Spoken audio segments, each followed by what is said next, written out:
Bom dia a todos. Inicialmente, eu queria parabenizar a qualidade do evento, a qualidade assim, dos debates, né? Realmente, assim, sempre importante nós estarmos atualizando informações, mas o que a gente vê é que a gente ainda tem muita coisa que é de pouco domínio de muitos de nós, né? Então, acho que esse evento ele reveste assim, uma importância não só para a discussão que acontece no Comitê de Bacia, mas para a questão da gestão do território, né? Eu também queria manifestar o meu prazer de poder participar do evento dos comitês do Velhas e do Paropeba, né? Eu tive a oportunidade de participar do comitê do Velhas por 4 anos, inclusive, quando foi instituída a agência Peixe Vivo, né? E é bom a gente ver que muita gente continua na luta, continua presente, né? E é isso que garante a sustentabilidade e dá um pouco de esperança também para que as coisas possam acontecer. Hoje, então, eu estou na Agência de Desenvolvimento da Região Metropolitana de Belo Horizonte e eu queria apresentar, assim, rapidamente, primeiro, assim, um pouco do que é que a agência faz e como é que está a situação de planejamento e como é que estão sendo incorporadas algumas dessas questões que foram trazidas e outras, principalmente na questão da gestão territorial, na ocupação do espaço da região metropolitana. Bom, primeiro, a região metropolitana de Belo Horizonte são 34 municípios que fazem parte vamos falar assim, do miolo da região metropolitana. Agora, além desses 34 municípios, nós temos 16 municípios chamados colar metropolitano.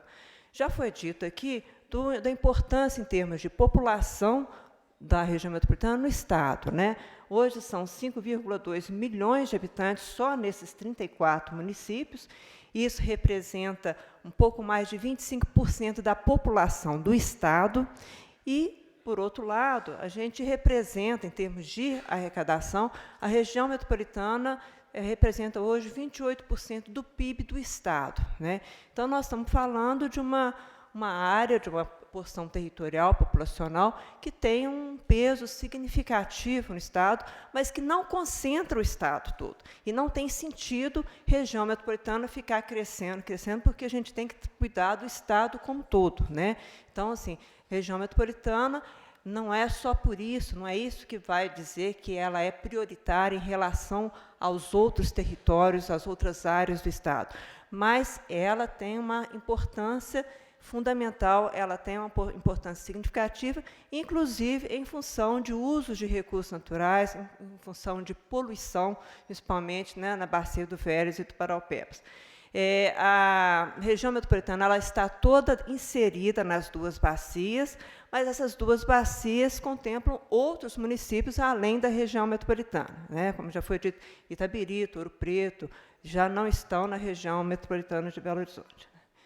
Esse processo de região metropolitana tem uma discussão que já vem há algumas décadas, né? E o que fundamenta isso são as relações entre os municípios. Sempre houve uma preocupação com essa conurbação, que os municípios já não conseguem resolver sozinhos, porque sofrem, resolver sozinhos os seus problemas, porque sofrem interferências dos outros municípios. E dependem dos municípios vizinhos, também nas relações de trabalho, relação de estudo, relação de lazer, né? Muitas vezes a gente já não se reconhece só como morador de um determinado município, né? Porque a gente usa muito serviços dos outros, mas essa consciência metropolitana, de cidadania metropolitana, é algo que ainda está pouco presente em nossas cabeças, né? A gente está acostumado a reivindicar serviços e direitos, né? Dentro do nosso município, tem um processo de participação, mas essa relação metropolitana ela ainda é pouco resolvida. Primeiro, em termos assim, desse próprio sentimento de pertencimento a uma região metropolitana, mas também em função da própria figura. O que é uma gestão metropolitana, né? Porque nós temos os municípios como entes federados e o Estado, e a região metropolitana é um ente intermediário. E hoje, por força da legislação, as regiões metropolitanas elas são instituídas por leis estaduais, quer dizer, elas são órgãos vinculados, o órgão que faz a gestão metropolitana é um órgão vinculado à estrutura do Estado, né? E nós tivemos, então, assim, desde algumas décadas, essa preocupação em fazer a gestão metropolitana, Mas agora, a partir da Constituição de 88, né, por força até assim, uma Constituição mais democrática, mais participativa, houve necessariamente um aumento da municipalização, né? Com esse aumento da municipalização, da autonomia dos municípios, há também uma dificuldade de se fazer uma gestão de uma instância superior, uma supramunicipal, mesmo se tratando de regiões metropolitanas. Estou falando isso porque a gente vai esbarrar em algumas dificuldades, né? Mais para frente a gente vai comentando alguma coisa sobre isso. Hoje, aqui no estado de Minas Gerais, a gente tem uma lei de 2006, né, que criou como que se cria regiões metropolitanas, e mesmo em 2006 já foi criada a Lei 89, que fala especificamente da região metropolitana de Belo Horizonte, e nós temos aqui no estado mais uma região metropolitana, que é a região do Vale do Aço, mas que tem uma outra caminhada, um outro processo, assim como todas as outras regiões no Brasil, cada uma tem a sua história, tem o seu processo de articulação. Hoje, esse processo legal que foi construído aqui em Minas, ele é considerado referencial no Brasil, a ponto de que, no ano passado, em 2015, foi aprovada a Lei Federal que fala do Estatuto da Metrópole, que vem detalhar o Estatuto da cidade, vem também regulamentar alguma coisa da Constituição Federal, e ela basicamente copia muita coisa que já estava prevista na nossa legislação estadual. Então, a gente tem essa previsão das regiões metropolitanas. Na Constituição Federal, faz menção que tem que trabalhar, porque a gente não consegue resolver os problemas, né? Vai falar no próprio, né, que os municípios integrantes de regiões metropolitanas, eles têm que ter obrigatoriamente seus planos diretores, e essa obrigação não é só por estar na região metropolitana, é porque o estar na região metropolitana exige que você tenha um planejamento diferenciado. Esse planejamento ele não pode ser isolado, né? Depois a gente vai ter a referência no Estatuto da Cidade, a questão das operações urbanas consorciadas, que é uma possibilidade de planejamento, e os planos específicos hoje, que quando o município quer ampliar o seu perímetro, o município que está dentro da região metropolitana, e qualquer ampliação de perímetro, ele tem que fazer um plano específico, que é uma outra lei, e isso tem que estar de acordo com o planejamento metropolitano. O Estatuto da Metrópole vem reforçar essa coisa da prevalência do interesse comum sobre o interesse local, né? E é em cima disso daí que a gente vem discutindo assim, até onde que vai a autonomia dos municípios, principalmente quando a gente está falando de preservação ambiental, a gente está falando de saneamento, a gente está falando de transporte e outras questões, né? Deixa eu pular aqui um pouco. Assim, na nossa legislação, para falar assim, detalhar um pouco o que é que a região metropolitana vai trabalhar, é preciso especificar o que é que vai ser de interesse comum entre os municípios. Então, a nossa legislação, ela lista algumas questões que, obrigatoriamente, vão ter que passar pela discussão metropolitana e até aí pela regulação metropolitana. E essas questões, né, estão aí, a questão do transporte, do uso do solo metropolitano, cartografia, proteção ambiental e combate à poluição, aproveitamento de recursos hídricos, sistema viário, defesa civil e defesa contra sinistro, distribuição de gás canalizado, isso foi colocado, inclusive, isso é uma herança da legislação da década de 60, até isso acabou ficando. A questão da habitação, né, saúde, desenvolvimento socioeconômico, saneamento básico, cada um desses itens, a gente pode citar exemplos, como vocês mesmos já podem perceber o tanto que existe essa interdependência, né? Só para citar dois, né, questão de habitação, a gente pega aqui na região metropolitana de Belo Horizonte. Belo Horizonte tem um esgotamento do seu território, né? Hoje cada vez mais difícil produzir novos conjuntos habitacionais, né? Embora já exista a política de aproveitamento de edificações antigas para fazer uma reciclagem para o uso residencial, né? Mas para fazer expansões, né, para fazer uma política habitacional mais robusta, necessariamente vai depender de uma articulação com os municípios vizinhos. Outra questão de transporte, isso é comum, a gente já usa muito, vai fazer BRT na Amazonas, por exemplo, não tem como a gente discutir um BRT que vai atender só Belo Horizonte, sem pensar no que isso pode afetar Contagem, Betim, que necessariamente usam esse eixo, né, de uma forma muito contínua no dia a dia. E saneamento, né, é o que mais nos aproxima, né, e talvez seja o tema mais fácil da gente perceber essa interdependência. Né. Já foi dito aqui que Belo Horizonte é quase 100% dependente de abastecimento de fora. Né, o que a gente produz lá dentro é muito pouco, acho que não dá 5%, né, Nelson? E a questão do esgotamento sanitário, tudo que se produz na cidade de Belo Horizonte vai para o Rio das Velhas, né, e do Rio das Velhas já chega Sabará, quer dizer, a poluição vai para outros municípios. Daí, se ter 2 estações de tratamento dentro do município, até essas estações de tratamento elas já não são só municipais, porque elas já recebem esgoto que vem de Contagem, principalmente, né, mas ainda sobra muita coisa que o Rio das Velhas para baixo vai sofrendo. Né? Então, só alguns exemplos da importância de se trabalhar esses temas de forma metropolitana. Bom, na gestão aqui na região metropolitana de Belo Horizonte, a gente tem uma Assembleia Metropolitana, que é composta pelos prefeitos e pelos presidentes das câmaras municipais, né, e mais uma representação do Estado. Tem um Conselho Deliberativo, que é um conselho que se reúne com mais frequência, que é quem efetivamente vai estabelecendo as diretrizes de planejamento metropolitano. E temos a agência metropolitana, nós, né, que somos uma autarquia vinculada ao Estado, que executamos aquilo que é definido pelo Conselho Deliberativo e pela Assembleia Metropolitana. Bom, aqui a gente fala um pouco das atribuições da agência, e como é que se dá a participação popular nesse processo de gestão. Né? Nós temos no Conselho Deliberativo uma representação, são 2 cadeiras do Conselho, que são da sociedade civil. Essas 2 pessoas, com seus suplentes, são eleitos na Conferência Metropolitana, mas como é um número muito reduzido, por força da lei que veio, né, a sociedade civil já se organizou, existe um colegiado metropolitano, composto por 30 entidades, que dá suporte a esses 2 representantes. Eles se reúnem regularmente, inclusive pautam o Conselho, acompanham as discussões, né, criticam, né, e é um exemplo, inclusive, que tem sido estudado no Brasil todo. Né.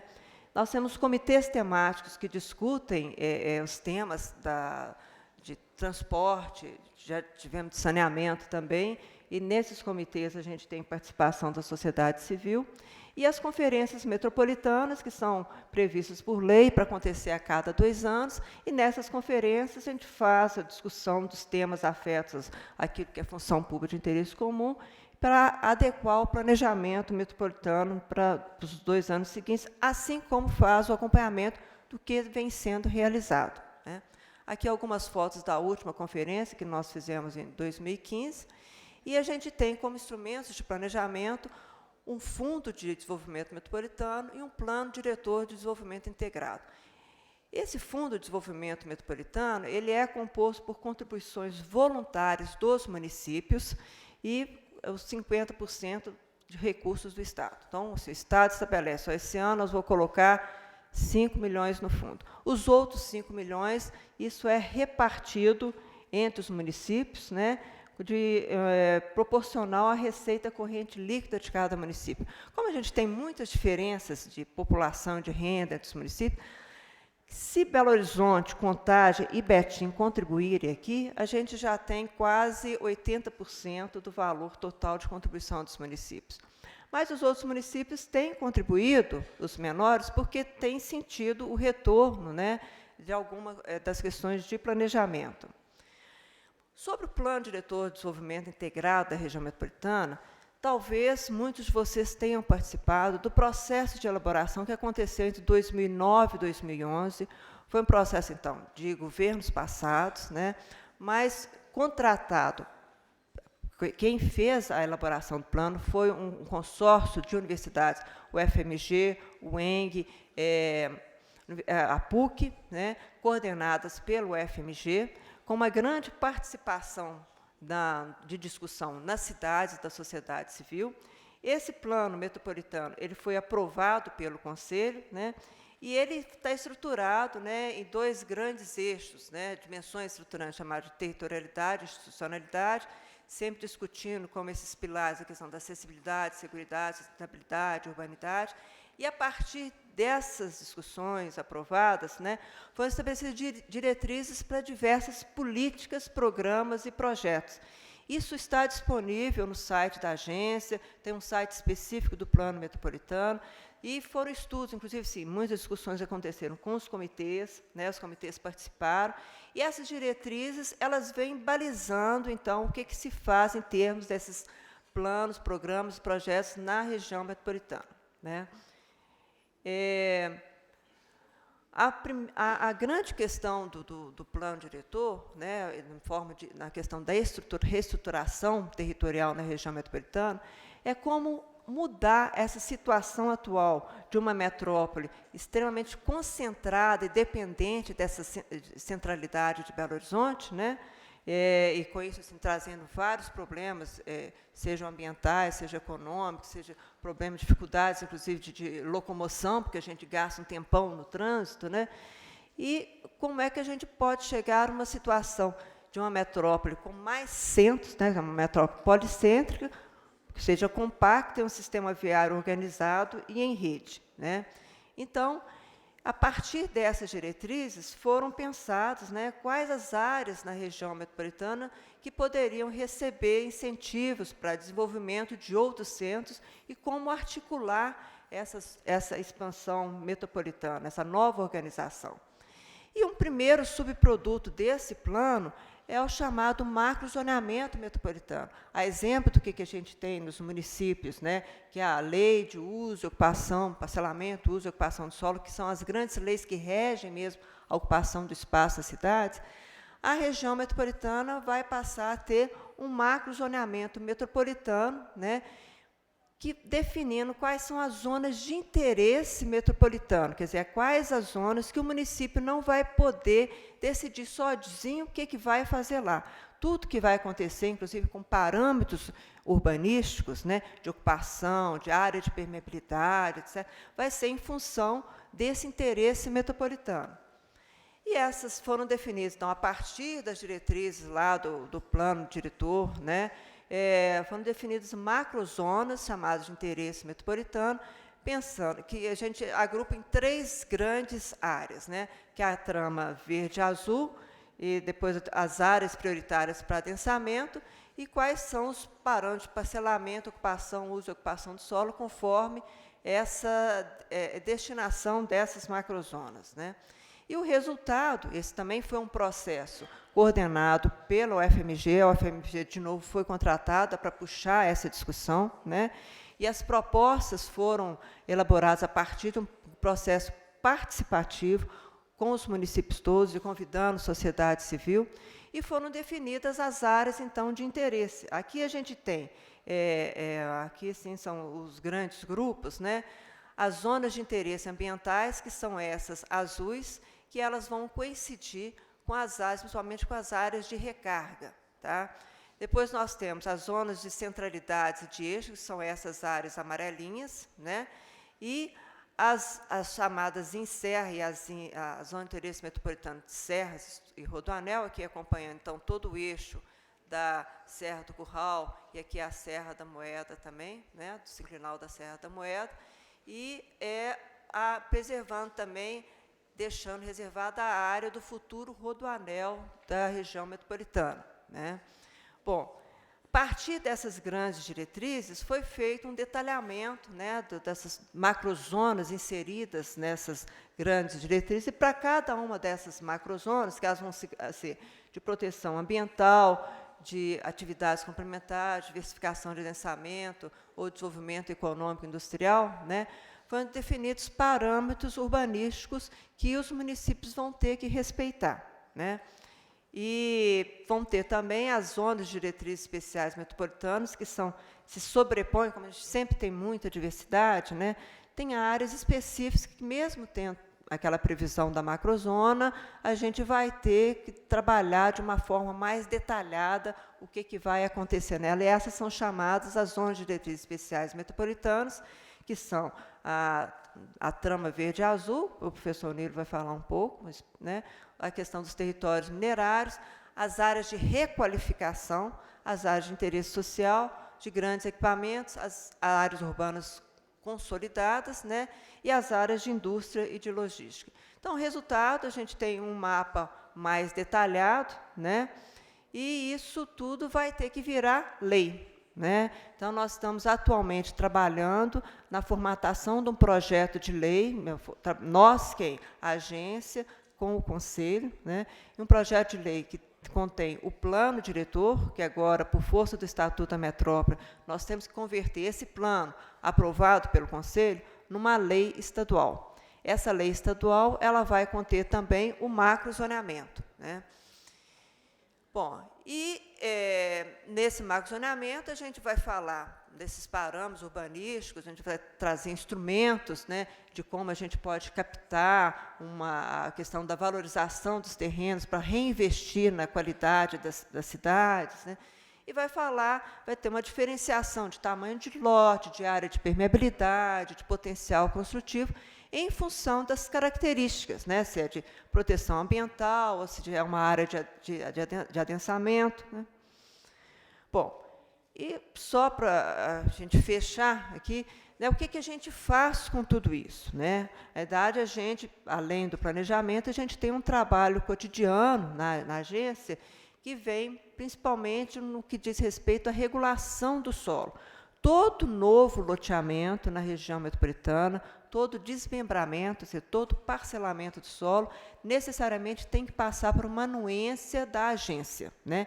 Nessa anuência, a agência vai consultar o zoneamento ecológico, econômico, ambiental, as diretrizes do plano diretor, a legislação estadual de parcelamento, as legislações municipais, e, juntando isso tudo, são fornecidas as diretrizes para o parcelamento e, eventualmente, sim, parcelamentos não são permitidos ou têm que ser modificados para que eles possam ser implantados.